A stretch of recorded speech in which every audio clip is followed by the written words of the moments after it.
शराब पीते हैं, अगर आप तंबाकू खाते हैं, अगर आप टेंशन में रहते हैं, अगर आप मिर्च मसाले खाने के आदी हैं, अगर आप जंक फूड के शौकीन हैं, तो हो जाइए अलर्ट। आप गंजेपन के हो सकते हैं शिकार।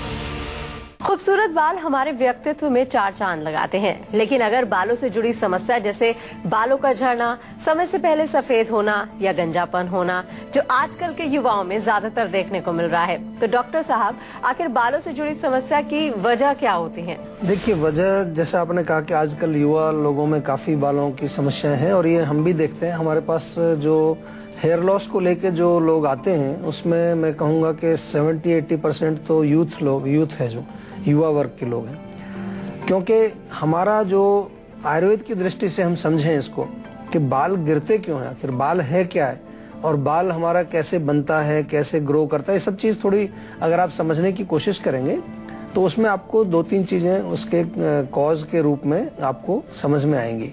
सबसे पहली चीज़ ये है कि बाल के नीचे एक छोटा सा एक बल्ब जैसा होता है, हेयर फॉलिकल उसको बोलते हैं। वहाँ पर एक प्राकृतिक रूप से एक तेल होता है, जो तेल बाल को मजबूती देता है, नरिशमेंट देता है। बाल खुद एक प्रोटीन के माध्यम से उसको पोषण मिलता है। प्रोटीन्स अगर हम कम खाएंगे तो बाल गिरेंगे, वो तेल वहाँ सूख जाएगा तो बाल आपके गिरेंगे। तेल क्यों सूखेगा? अगर ज़्यादा गर्मी हो जाएगी या कोई इन्फेक्शन हो जाएगा, जैसे डेंड्रफ हो जाता है, किसी किसी को खुजली हो जाती है, खारिश हो जाती है, या फिर जो है पॉल्यूशन की वजह से कोई केमिकल आपके सिर में जा रहा है, या आप केमिकल जानबूझ करके सिर में लगा रहे हैं। बहुत सारे आजकल केमिकल के ऐसे प्रोडक्ट्स हैं जिनको हम प्रयोग करते हैं बालों को सेट करने के लिए, बालों को एक विशेष स्टाइल में बनाने के लिए, या बालों को हाईलाइट करने के लिए, या बालों को वॉश करने के लिए भी आजकल केमिकल्स यूज करते हैं हम। जितने भी हम शैम्पू वगैरह यूज करते हैं वो भी सब केमिकल्स हैं। या अगर हम देखें इससे आगे चल के, और बालों को वॉश करने के लिए भी आजकल केमिकल्स यूज करते हैं हम। जितने भी हम शैम्पू वगैरह यूज करते हैं वो भी सब केमिकल्स हैं। या अगर हम देखें इससे आगे चल के, और कि बालों को हम नियमित उसकी देख रेख नहीं करते हैं। हेयर केयर का कॉन्सेप्ट बहुत कम है हमारे यहाँ पर। चेहरे को सब लोग जो है साफ शुद्ध रखना चाहते हैं, चेहरे को चमकता दमकता रखना चाहते हैं, चेहरे को जो है वो केयर भी करते हैं, लेकिन बालों की केयर नहीं करते। बालों की केयर का क्या मतलब है कि बालों में नियमित रूप से आपको तेल लगाना चाहिए, बहुत ज़रूरी है। बालों को जो है नियमित रूप से उनको साफ सफाई उनकी करनी चाहिए, वॉशिंग करनी चाहिए अच्छी तरह से, नेचुरल तरीके से।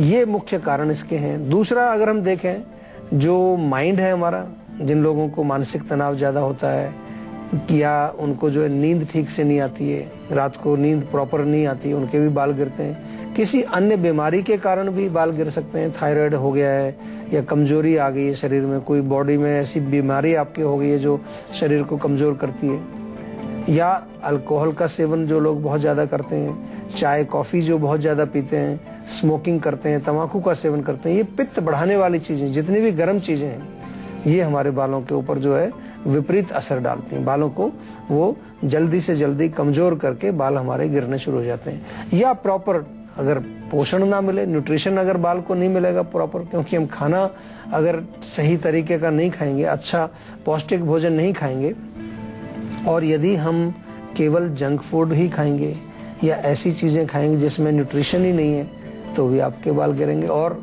लास्ट चीज़ जो है वो हमारा लाइफस्टाइल है, जीवन शैली है। एक्सरसाइज यदि नहीं करते हैं आप, रात को देर तक जगते हैं, सुबह देर तक सोते हैं, कोई आपके दिनचर्या में ऐसी चीज़ नहीं है कि जहां आप शरीर के अंदर कुछ ऐसी चीज़ें करें जिससे शरीर में हमारे स्फूर्ति पैदा हो, प्राणायाम आप नहीं करते हैं, योग नहीं करते हैं, ध्यान नहीं करते हैं, ये सब चीज़ें जो है शरीर के रख रखाव के लिए बहुत ज़रूरी हैं।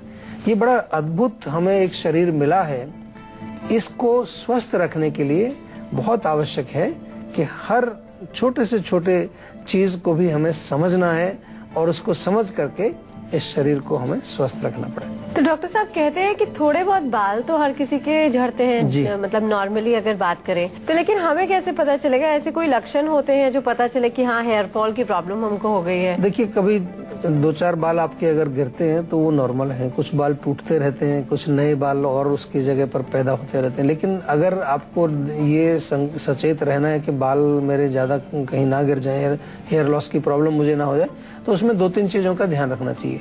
कोई भी एबनॉर्मेलिटी आपको दिखे बाल में, नॉर्मल चीज़ का मतलब कि अगर 2-4 बाल आपके गिरे, बाकी बाल आपके ठीक है, उसमें कोई प्रॉब्लम नहीं। एबनॉर्मेलिटी क्या होगी कि बाल बहुत ज़्यादा गिर रहे हैं, हर रोज़ गिर रहे हैं, या बाल आपके रूखे हो गए हैं, या बालों में डैंड्रफ हो गया है, या बाल बहुत पतले हो गए हैं। कई कहते हैं कि बाल बड़े मेरे थिन हैं, थिनिंग ऑफ हेयर उसको बोलते हैं। या बाल आपके जो है ग्रो नहीं कर रहे हैं। आपने कई बार देखा होगा कि कुछ लोग ऐसी कंप्लेन करते हैं कि पहले तो 15-20 दिन में मेरा जो बाल काफ़ी बड़े हो जाते थे, हेयर कटिंग करानी पड़ती थी, अब तो 1.5-2 महीने तक भी जो है 3 महीने तक भी बाल ग्रो नहीं करते उससे। तो ग्रोथ कम हो रही है, डैंड्रफ हो रहा है, किसी प्रकार का स्काल्प जो आपका खोपड़ी है उसमें कोई इचिंग होती है, कोई और इन्फेक्शन वहाँ हो रहा है, उसको नज़रअंदाज नहीं करना चाहिए। ये कोई नॉर्मल चीज़ नहीं है। इवन अगर आपके बाल रूखे हैं, स्प्लिट एंड्स उसमें हो गए हैं, तो इसको ऐसा मत समझिए कि नॉर्मल चीज़ है। इसका मतलब कहीं ना कहीं आपके बाल के अंदर कोई कमजोरी आ रही है, कोई ना कोई ये संकेत आपको दे रही है कि इसको अगर सही समय पर हम ठीक ना करें तो ये आगे चल के आपके बालों के लिए बहुत नुकसानदेह सिद्ध हो सकती है। एक कॉलर हमारे साथ जुड़ गए हैं, अमन है ग्वालियर से। जी, क्या जानना चाहते हैं आप? जी, मैं ये जानना चाहता हूँ कि मेरी टांगों में दर्द रहता है आजकल काफी, मतलब थोड़ा सा चलता हूँ फिर दर्द हो जाता है। पूरी टांग में होता है दर्द, या घुटनों में होता है, या घुटनों के नीचे? पूरे में ही होता है, जैसे नीचे से। अच्छा, पूरी टांग में दर्द होता है। और चलने फिरने पर ज्यादा होता है? अच्छा, उम्र कितनी है आपकी अभी? कोई 21-22 साल ही है।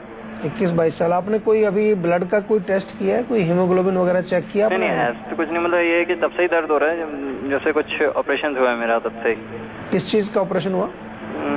ये कोई अपेंडिक्स का हुआ था।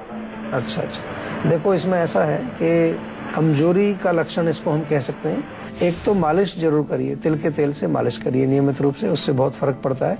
सर्कुलेशन भी इम्प्रूव होता है, मांसपेशियों को, हड्डियों को, जितने भी हमारी टांगों के अंदर जो धातु हैं उनको शक्ति भी मिलती है। दूसरी चीज जो आपको करनी है कि आपको बादाम, 7-8 बादाम, 10-12 किशमिश, 4-5 खजूर, ये रात को पानी में भिगो दीजिए।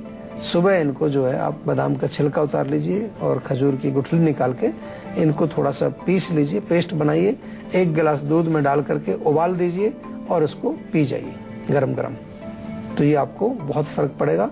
एक खून की जांच भी करा लीजिए, कहीं हो सकता है कोई आपको ये हीमोग्लोबिन की कोई कमी हो रखी हो या कोई ऐसी प्रॉब्लम हो, तो वो भी उपचार उसका बाद में कर दिया जाएगा। और अब बारी है आज की संजीवनी की, जिसमें डॉक्टर साहब से जानेंगे वो कौन कौन से हैं आयुर्वेदिक उपाय जिससे हेयर फॉल से छुटकारा जल्द से जल्द मिल जाए। तो डॉक्टर साहब, हेयर फॉल के लिए क्या है आज की संजीवनी? देखिए, सबसे पहले तो यही है कि बालों की नियमित देखरेख बहुत जरूरी है। उसका मतलब क्या है कि कम से कम सप्ताह में 2 बार, यानी कि हर 3 दिन के बाद कोशिश करिए कि बालों को तेल लगाइए अच्छी तरह से। अगर रोज लगाएंगे तो बहुत अच्छा है, लेकिन यहाँ पर मैं स्पेसिफिकली कह रहा हूँ कि 3 दिन के बाद तेल थोड़ा सा जब लगाएं तो अच्छी तरह से मालिश करें स्कैल्प के अंदर, और उस तेल को कम से कम 2-3 घंटे लगा रहने दें। हो सके तो रात भर छोड़ दीजिए। हमारे यहाँ पर 2 तेल बड़े अच्छे बनाते हैं जीवा में, आंवला का तेल है एक, और एक भृंगराज का तेल है, बहुत बढ़िया तेल है, वो आप मंगा सकते हैं। फिर जो है जब उसको बालों को धोएं तो कुछ नेचुरल चीज प्रयोग करें, या तो दही से धोएं, या फिर जो है आप आंवला शैम्पू हमारे यहाँ से मंगाइए, या बादाम का शैम्पू है, पपीते का शैम्पू, कई प्रकार के शैम्पू हैं, वो आप फोन करके भी पूछ सकते हैं, या फिर हमारी वेबसाइट पर आपको दिख जाएंगी चीजें। तो कहने का मेरा मतलब ये है कि जो भी बालों की केयर है वो नेचुरल होनी चाहिए, केमिकल्स का बिल्कुल प्रयोग मत करिए। दूसरा, इसके साथ साथ जो जरूरी चीज है वो ये कि आंतरिक आपको इंटरनल न्यूट्रिशन की बहुत फायदे करती है बालों के लिए। तो उसमें आप आंवले का मुरब्बा खा सकते हैं, च्यवनप्राश आप खा सकते हैं, आंवले की टैबलेट्स हमारे यहाँ होती हैं जीवन में, वो आप खा सकते हैं, आंवले का चूर्ण आप खा सकते हैं, आंवला ताजा मिले बाजार में वो 2 आंवले आप रोज खाइए। केवल आंवला जो है अगर आप सेवन करना शुरू करेंगे उससे आपको बहुत लाभ मिलेगा। आंवला बालों के लिए बहुत अच्छा काम करता है। और इसके साथ साथ जो है अपने माइंड को भी रिलैक्स रखिए, और माइंड को रिलैक्स रखने के लिए आपको ब्राह्मी टैबलेट्स या ब्राह्मी शंख पुष्पी एक ऐसा मिक्सचर बना के आप रख लीजिए, 1-1 चम्मच उसमें से ले लीजिए। इसके साथ जो बहुत इंपॉर्टेंट चीज है कि ये भी आपको देखना है कि कहीं बालों में कोई खराबी तो नहीं है आपको।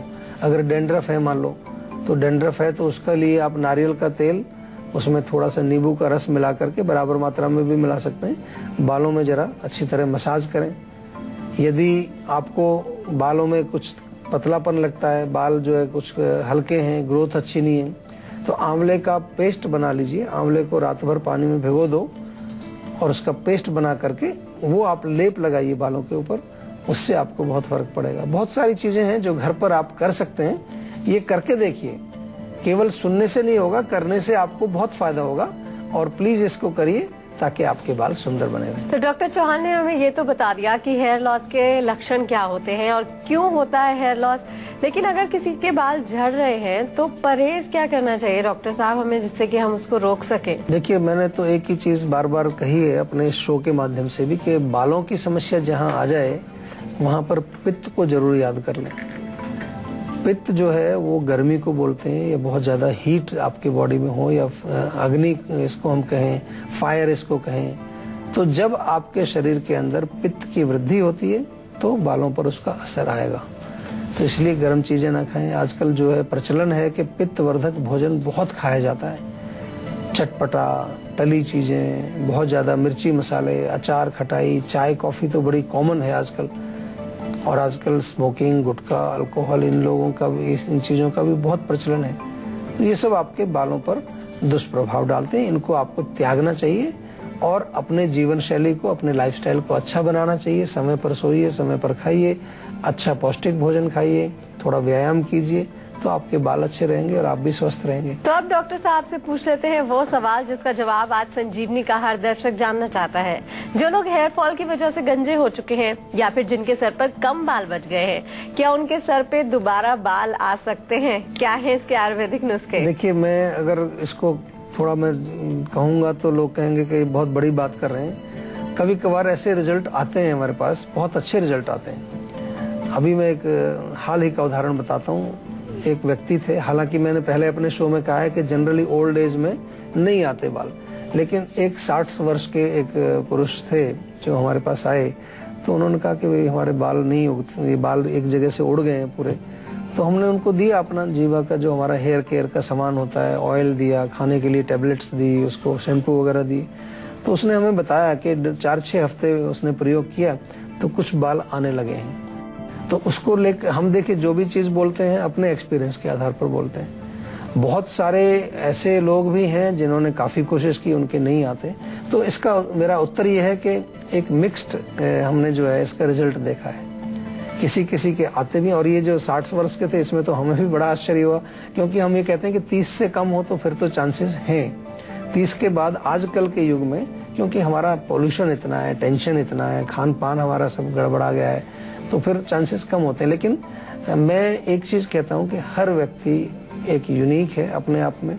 हर व्यक्ति का शरीर, उसका जो अपना शरीर की जो रचना है वो बिल्कुल अलग है। हमारे आयुर्वेद में ये हम फिलॉसफी लेकर के चलते हैं। तो कोशिश तो जरूर करनी चाहिए, किसी भी उम्र में आप हैं, कभी भी हैं, कोशिश करनी चाहिए।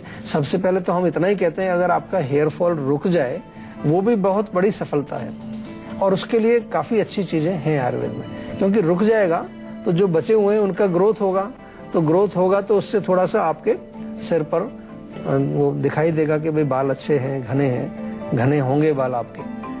लेकिन फिर भी आपको कोशिश करनी चाहिए और आयुर्वेदिक दवाइयों का प्रयोग जरूर करना चाहिए। तो